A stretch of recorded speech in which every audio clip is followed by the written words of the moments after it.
স্ক্রিনের এই ভিডিওটি দেখুন। এখানে আসলে কি ঘটছে? যেন একটা ঝলমলে আলোর ট্রেন ছুটে যাচ্ছে রাতের আকাশ জুড়ে। কিন্তু এগুলো আসলে কি? জ্যোতির্বিজ্ঞানীদের মহাকাশ গবেষণায় কি এই স্যাটেলাইটগুলো কোনো ক্ষতি করছে? রাতের আকাশে ছুটে চলা এই আলোর ট্রেনের নাম স্টারলিং কনস্টেলেশন। যে উজ্জ্বল বস্তুগুলো দেখছেন একটার পর একটা ছুটে যাচ্ছে, এগুলো হলো স্টারলিং স্যাটেলাইট। কিন্তু এই স্টারলিংটা কি? রাতের আকাশে এতগুলো স্যাটেলাইট এভাবে মহড়াই বা দিচ্ছে কেন? স্টারলিংক হলো স্পেস এক্স পরিচালিত একটি বিশেষ স্যাটেলাইট ইন্টারনেট নেটওয়ার্ক।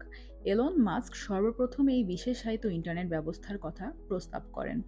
গতানুগতিক ইন্টারনেট সিস্টেমের মতন এই সিস্টেমে কোনো অপটিক্যাল ফাইবার লাগে না, অর্থাৎ এটি সম্পূর্ণ তারবিহীন নেটওয়ার্কিং সিস্টেম।